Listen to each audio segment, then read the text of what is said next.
Welcome back to the Connect, Curate, Create podcast, where we share stories from artists, makers, and communities, shaping stories in creative ways.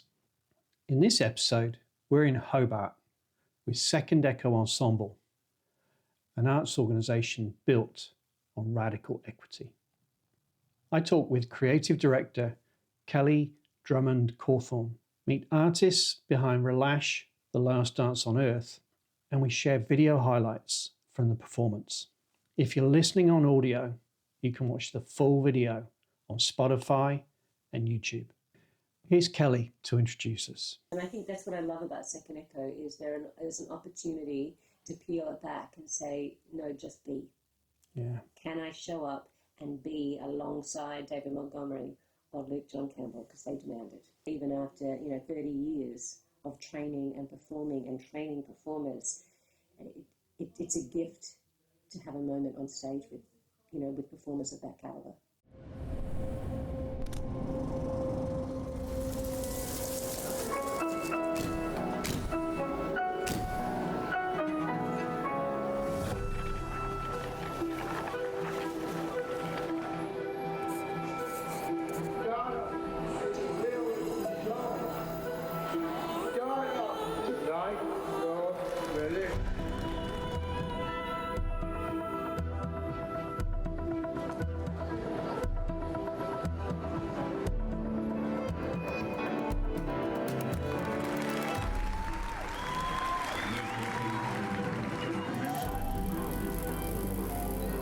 Laws have been updated in the other jurisdictions to focus on dealing with organised crime.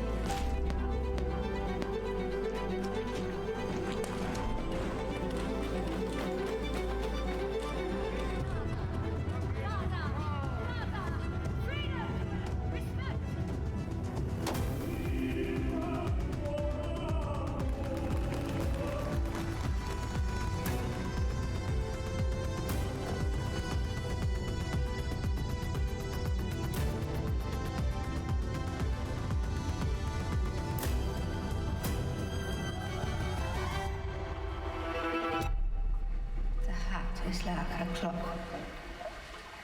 or a pancake.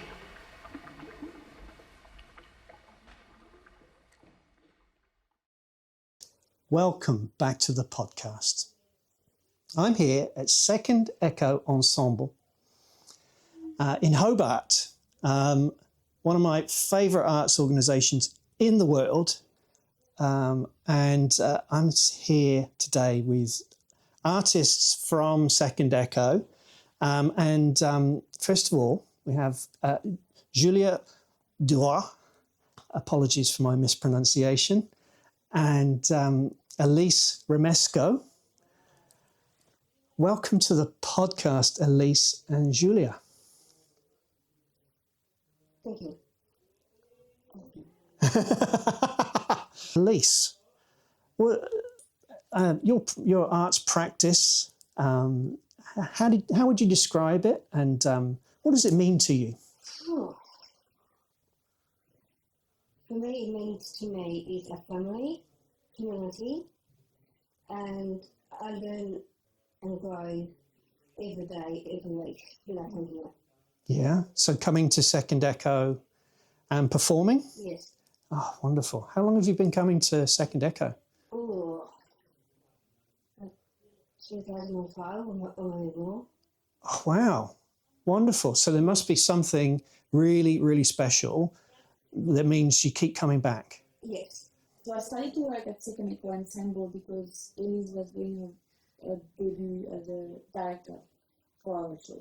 And so that's why I entered the family. Ah, okay. About beauty. Ah, tell us about that, Elise. Well, tell us about the show. It was part of the festival, wasn't it? 10 Days on the Island. When was this? I think it's last. 2 years ago. Yeah, 2 years ago. It was toured in. It was in Hobart, Nipaluna, and Vineyard as well. Outdoor. Yeah. with a lot of poetry and music and improvisation and costume. It was all about I created my own tarot cards. Elise made her own tarot cards that you were invited to get a reading of. It was very interactive and intimate. And I don't know, what did you think? Very express everything, really. Yeah. The Michael was there playing with kids at the base, Yes. and all. The performance, I remember I got COVID as well. One performance, I had to leave at the end of the performance in Hobart. I got sick and I got COVID. So I was so lucky to go to the Yeah. And that shows also how the team is so strongly helping each other that even if you, the director, who we need all the time for a show, also you are performing, even if you couldn't go, your show, your idea, your creation could go on without you, because we helped. We stepped up and stuff. Yeah, exactly. Yeah, amazing. Yeah, and this is what you mean by family. Exactly. Yeah, right. Connection. What are you working on together for Relache? I've got a lot of multiple roles Yep. for myself. I'm a queen of poetry, but I'm also a queen in chess as well. Oh, So I've got a costume specifically for chess as a queen. okay. Yeah, and so that would the costume in the performance itself, you're playing the Queen. Yes. Julia, you were saying before about I asked you, what are you working on today? So what are you working on today for the Queen? So today I'm asking the Queen of Poetry to write her words on some costumes and fabric, so we're going to do that. And also trying to engineer a headpiece with scissors and a highlighter necklace for her to The audience. walk around the audience and execute her new rules. Cool. And we're about 2 weeks out from the actual performance at the Odeon. Well, that's, I think, very typical Second Echo Ensemble freedom and passion and excitement. It's like 2 weeks from the show. We are still not sure how to end the show. Or this morning we're like, what about we do that? Or what do you think about that? So it's like organically moving around, and everyone is asked to say what they think and what they feel about it. It's such a collective, strong group decision methodology that I've never seen anywhere else. Really? Yeah, but it's very fair, and I feel everyone can be heard. And it's really like nothing is quite stopped or Fixed. There's always a bit of room to be even more creative together. And does that make it really exciting for you, Elise? Yes. Yeah. It does. My mind just erupts. Yeah? It just goes over. Oh, wow. Yeah. Like the lava of the volcano. Like you wrote in your poetry. I can give you examples of my poetry. It's in the book. Oh, okay, great. Yeah, please read us some poetry. I'd love to hear your poetry. Washing machine is for me how to let go from my memories that can erupt so fast. It turns into an abstract painting in a gallery or an art studio. This is my creative ability, expanding and endlessly growing like lava flow. Because our audience is global, so not everybody is going to have heard of Second Echo. No. Or just how important it is to the arts ecosystem here or where it fits. So we're in the 20th year? Yes. Okay, so tell us about what's happening in this 20th year and where it fits in the whole sort of ecosystem. So I think in the early years of Second Echo, it was, project-based. having an idea, creating a show, putting on the show, like many, emerging kind of organizations or groups or individuals that get together to make art. And then when I came along, I'm probably coming out of a university setting and out of a training setting. I was like, but where is our practice? We need to work every week, don't we? Don't we need to work every day? How do we get ready to do these projects, and how do we know what project should be next? Where are the ideas coming from? So at that point, I was working with Tas TAFE and doing certification training. So we got a bunch of the artists from Second Echo enrolled, and so then that started that idea of, no, we're not working on a show. I'm showing up to work on work, how to work, who can work, where we work, and doing that as a practice. And I think that's kind of what shifted where Second Echo sits in the landscape here in Tasmania, but also I think nationally, in that we were about artists and art form development, not a presentation, not a production house, of just what is on our calendar and what are we sharing, what is the show this year or this month. And I think going into that, the next obvious step was, well, why are these people getting, a gig here or there or a contract here or there? If we're working every week, why aren't we on payroll? So working towards the next step of employing people and saying, yes, you are coming to work and you've got a job. It's not, I'm doing this because I want to be in a show. No. So that changed the way of thinking and the way the organisation was structured, which again is one of the few on this island that operates that way. Okay. That not only employs the administrators of the company, but the artists themselves. And our artists were employed before the administrators. I worked really hard to make sure those contracts came out first. Yeah. So everything we do is still, as it should be, ensemble-led, artist-led and driven.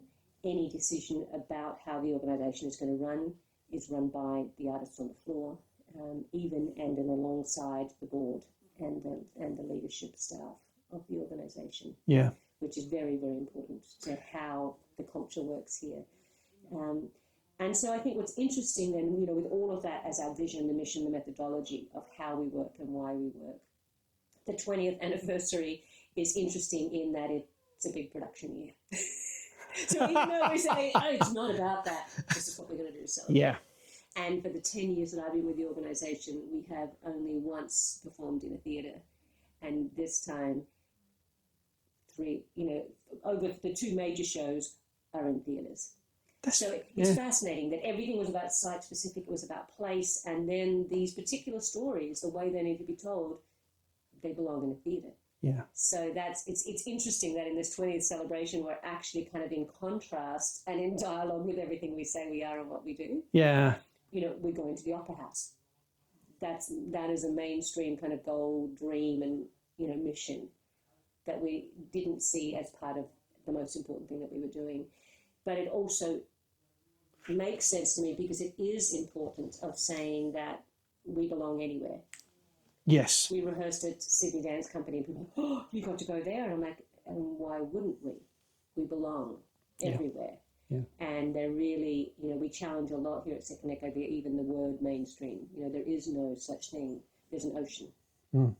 Stream is too small, too narrow. We're all in an ocean that has all these rivulets and things going off it and seas and everything else, but we don't try and get into those smaller places. Let's just stay where we all, are floating. Yeah. And so you're starting to get to the key term that you use here at Second Echo is radical equity. Yes. Right? What does that mean? So do we even know? But this is what would be perceived as radical. Second Echo to be performing, it'd be radical. Most people would see it's quite radical for Second Echo to be performing at the Sydney Opera House, or even the Odeon for Relache, and the Theatre Royal. They're the three venues we have this year. And yet, not small. but it should be. It's not. It shouldn't be as unusual and unorthodox as the perception would be.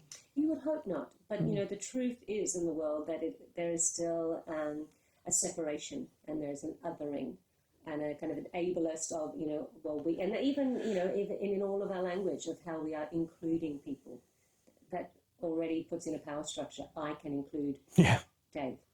No. We are working together. And I think that's the other part of, point of difference of Second Echo is that we have an incredible cohort of artists, some with disabilities, some who do not identify as having disabilities, some with invisible disability. but we are all on the floor together. Yeah. Every voice is heard and every opinion counts, and everyone can own the story. It's not a hierarchy of, oh, well, I've got 3 degrees and I've done this touring. Doesn't matter to me, and it doesn't matter to the company. Are you here? Are you showing up? Are you working hard? And is it interesting? Is it a story we want to tell and we want to hear? Yeah. And that's what drives us. And is that what radical equity is? I think it is. I think it's challenging what equity looks like. Yeah. And it's challenging the structures that have been put in place to try and achieve it. Yeah, I think so.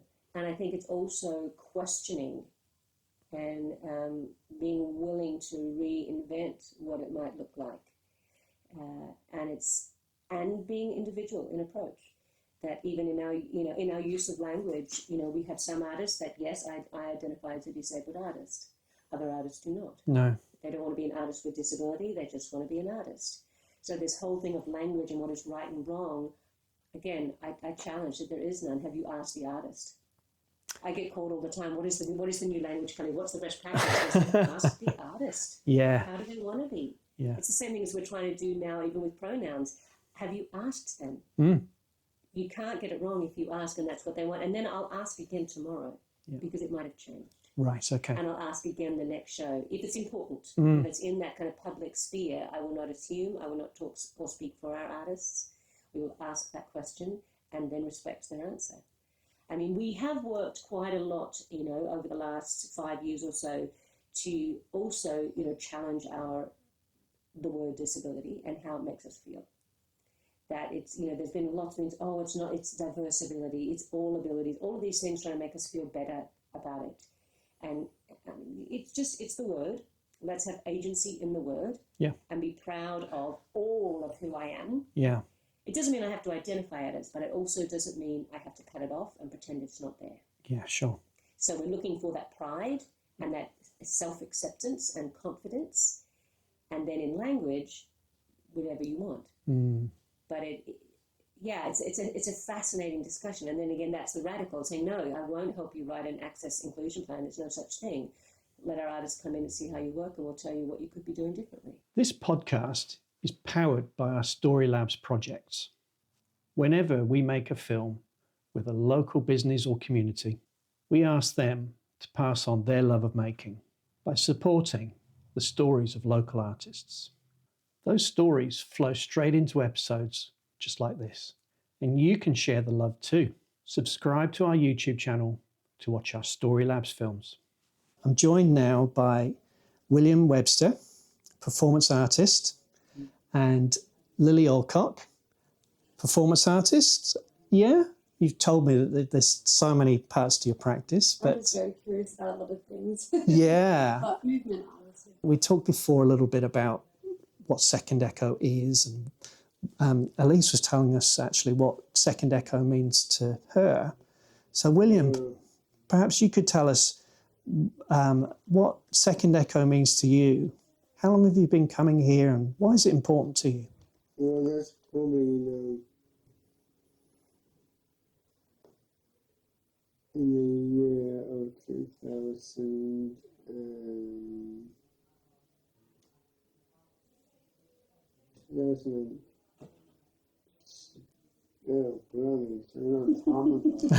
So a long time. Yeah, and why do you keep coming back?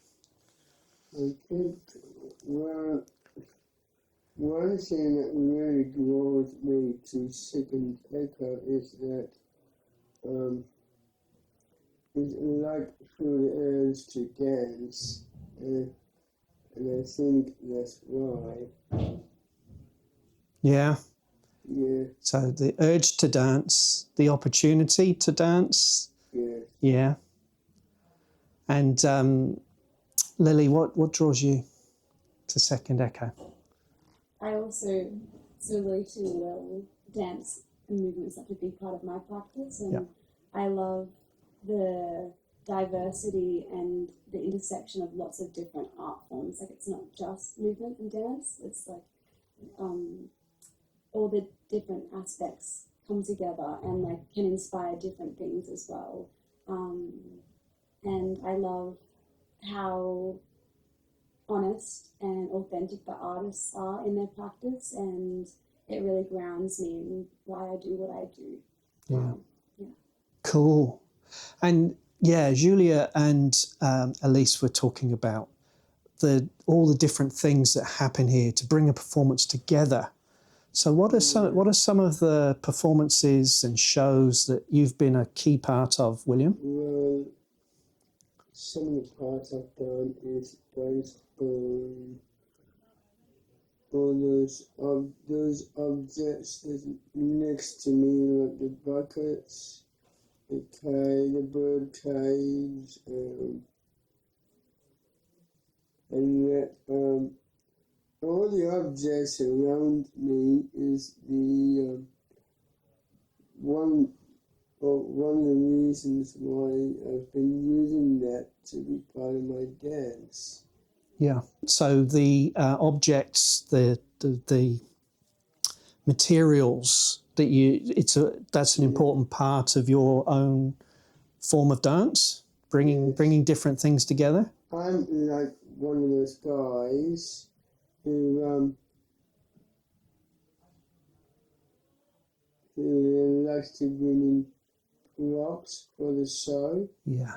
Like the umbrella and the black hat. Yeah. Is almost close to the ones that they've got here in the studio, which is more stuff compared to the ones I had. Yeah. Okay. Yeah. Yeah. So you're always collecting things and bringing them in, trying them out. Yes, for the show really. Oh, okay. For Relache. I think that's right. Yeah. And so what is your role in Relache? Well, mine is actually about I'm supposed to be a fireman. A fireman? No, fire. Oh, sorry. Just fireman. Okay. And I'm one of those people who, but to do that, I don't have to use real stuff like water. No. No, I just use my body really. So interpretation is interpretive dance. So we will understand you're a fireman from how you move your body. Yes. Cool. You know, the stuff that came out is like letting out for it to come out to take out the flames. Okay. And in the preparation for Relache, which at the time of recording, we're about 2 weeks away, what are you working on at the moment towards Relache? Well, for now, I'm doing one with the metronomes, which is based on going back through time. Yep. And I've been doing all kinds of stuff like I'm the Phoenix, and which is something that's new to me. Yeah. And I've been using all different types of music for that show. Yeah. Like mine's like a Phoenix from different artists that I know. Yeah. Or used to know. They all perform the same song. Okay. So I've been using that for this show that we're about to do. Fantastic. Bringing so much to it. Lily, can I ask you, what do you bring to the show? An open mind, and knowing that when we go into the show, listening to that kind of collective energy or that flow of the show and just following that rather than going with expectations and having to control everything. This is such a wild, incredible, wonderful show, and so much is happening, and rather than trying to make sure everything is controlled, it's nice to kind of allow it to happen and unfold in that process, and playing off like what the dancers and performers are doing, and then the environment that we're in, and I think it keeps it interesting as well, rather than the show is the same every time. We're still in the beginning stages, so there's still a lot to unfold, but it's exciting to kind of just trust in it, especially when it is such a magnificent but there's a lot happening in the show, and it's supposed to be that way. I think we talked about it at the beginning, but everything means everything, but everything also means nothing, and it's this chaos, but there's this one theme that like runs throughout, and it's like the contrast and the duality between that. Julia and Elise were telling me we don't know the end yet. You don't know the end. Is that right, William? I think I do, yes. Oh, okay. The end is.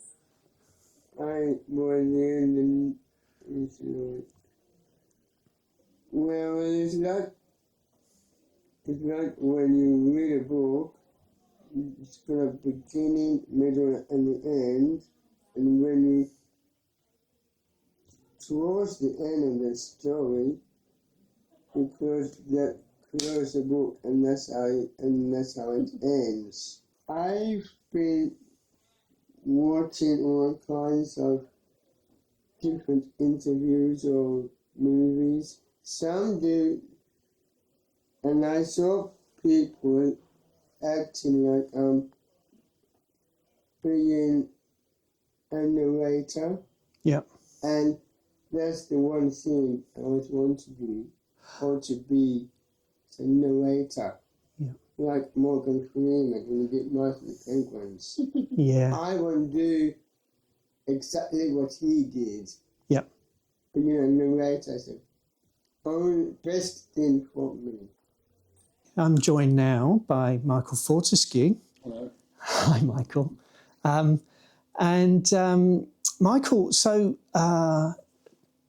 what's your role here at Second Echo? I'm one of two people who are occasionally called music director. And this particular production, Relache, is my bag. And partly by chance, I have a long association with Sati and with Dada. It's something I've been kind of dabbling in since I was a teenager. Nobody knew that when they said, would I do this? That was really a kind of happy chance for me, anyway. Channeling Eric Sati here, and he was an extremely interesting character, very unusual. Many people thought mad, but maybe not. He spent a lot of his life helping people. He played in a nightclub in Paris, in Montmartre, and played this distinctive piano music that doesn't sound like anybody else. And it's hard to categorize. It's naive in a way, but it's not naive at all. It's extremely sophisticated. And all of the main composers of the day, we're talking about Paris after the First World War.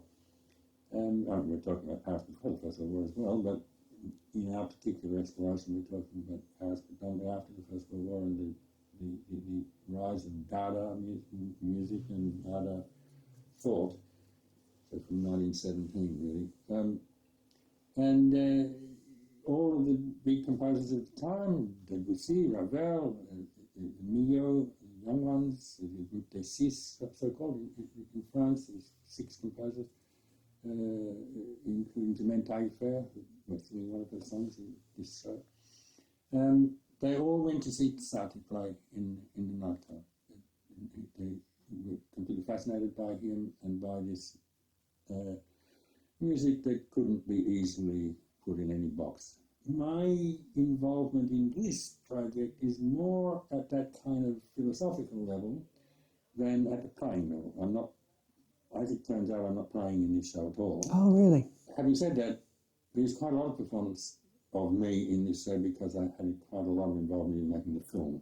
So in the original production of Relache, the ballet, produced by the Ballet Suédois in Paris, the Swedish ballet. They were not Swedish, but they called themselves the Swedish ballet. There was a film that was shown in the interval. This is 1925. So it's a black and white film with no sound. And it was very adventurous, seen as very cutting edge cinematographically, whatever that word is. So, and made by a filmmaker called Relache, who later became a reasonably well-known filmmaker. We decided to make a film ourselves rather than use the original film, which we could have done, I suppose, barring copyright issues, I don't know. But we made a film ourselves, black and white, on old cameras, and completely data. It means everything and it means nothing. So it's been a completely fascinating journey, both the filmmaking, which we spent a lot of time doing, and we're very happy with the result. And I think, like Relache's film, this film will have a life beyond the ballet production. So your passion, your respect for Satie's work, your understanding, what you've described to us is this is what comes, your deep understanding, and then you've translated that to the artists here at Second Echo, and together are reinterpreting, interpreting, filling in the gaps perhaps from what you've said. It's got a lot of satire, it's got a lot of absurdity. Yeah. It's a theatre of the absurd to some degree. And so that's even more cutting edge. We really are putting people in very vulnerable but very powerful positions. What is Dada? Dada is a form of philosophic and artistic thought that is sort of rather haphazard on the face of it, but it's very clearly defined by a number of manifestos, one of which appears in this show, the Hugo War Manifesto. This Dada thing started in Switzerland in 1917 in the Cabaret Voltaire in Zurich, and spread quickly, particularly into Paris. And so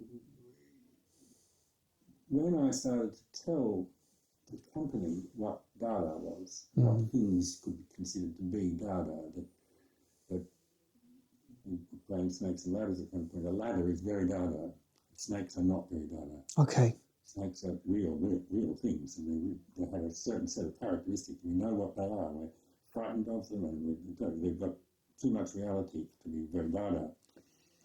A ladder is a concept, and very Dada thing. For some reason, I can't say exactly why, but I know the full list of things that are very Dada. Okay. Yeah. Okay. A pigeon is not Dada, a toucan is Dada, for sure. The unexplainable. Yeah. And it's on a whim, but on a very heavily informed whim. Yeah. So we include everything that we believe to be Dada in the show. Gotcha.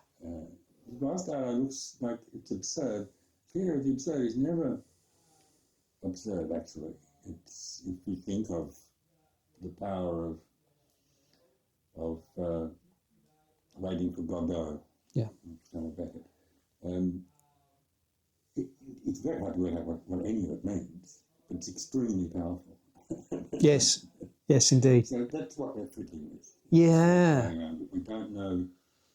We don't know what the power is exactly, but we know that there is power, and we put it there. It seems to me Relache is going to really draw us in as an audience.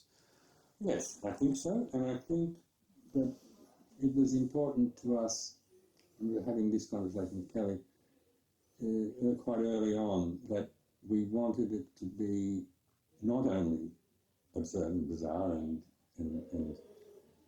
edgy, but we wanted it to be also edgy politically. Yes. And that the work that we do is always somewhat political. It has to be. We're not rolling dice. chaos. It's not anything can happen. It's quite structured in terms of what the scenes, we call them, what the images, the stories, the sounds are.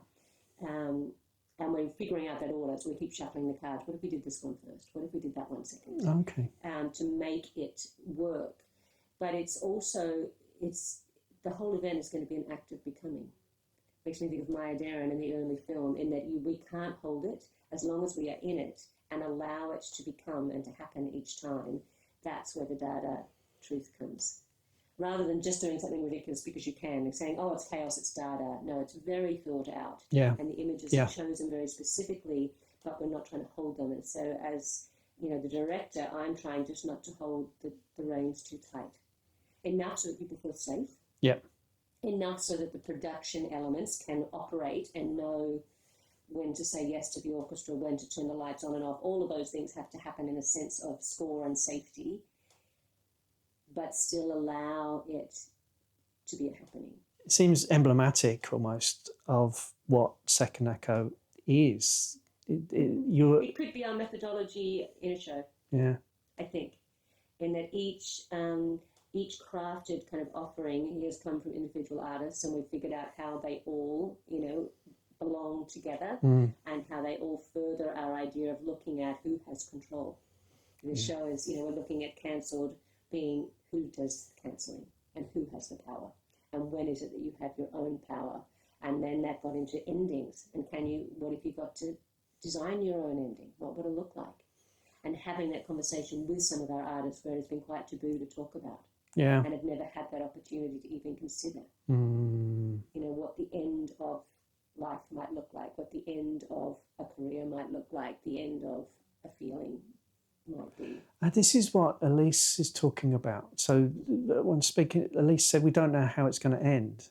But she's not referring to the show. She's referring to all of the above. And I think we are actually spent most of the morning today trying to find the ending of the show. Because at some point I was like, I think we've got 6 endings. How do we navigate that journey with the audience of up and down and up and down? What is that going to feel like, and which one is going to be the last one, and how will they know that it's finally over? Yeah, yeah. And so we tried it. Each time we listened to it, how do you feel about that one? And so we all figured out, and it's hard to even consider listening to that or showing that scene and saying, how do I feel in it, not what if this was the end? So not doing it dramaturgically, but just saying, no, don't tell me why it should be the ending or not. Tell me how you feel. Thanks for listening. Make sure you subscribe to Connect, Curate, Create on YouTube so you don't miss the next podcast or the next Story Labs film. We've got new stories dropping every month, and you won't want to miss them. See you next time on the Connect, Curate, Create podcast. One thing that Lily told me that I always dance, and then once she told me the same thing. She's in a room with music and she loves dancing as well as me. And I think so many of us can relate to that. It's very true, Will. It's very true. Yeah, so many of us can relate to that. I love to dance, but I don't dance much. And I don't have the confidence. So being the chance to meet artists like yourself who are so free and open to the possibility that dance brings you is so inspiring. It's a lot to me. I love I meant to ask, I love what you mentioned though, Will, about how we can dance in our room, but we can also dance in professional contexts. And I think true. It's so true, because I think it's important to have both. And again, that grounds me in my practice. I can go in my room, put my earphones on, and I don't have to be anything or have this expectation of what it has to be. It's just healing for me, and it's a beautiful process and experience for me. So I love that, like, when you used to share stories about you dancing in your room on the weekends, it really connected with me, because I'm like, I do that as well as an outlet in a personal and a professional context. And even you saying, well, you like dancing, but you're not sure about it, go dance in your room, put earphones on. Like, it's even Aiden actually in the show, in one of the scenes, he has earphones and his favorite song playing, and then over the top a different Where do I do that? a different kind of music soundscapes playing, and it's really beautiful seeing him in his zone, like dancing in the room. Yeah. Yeah.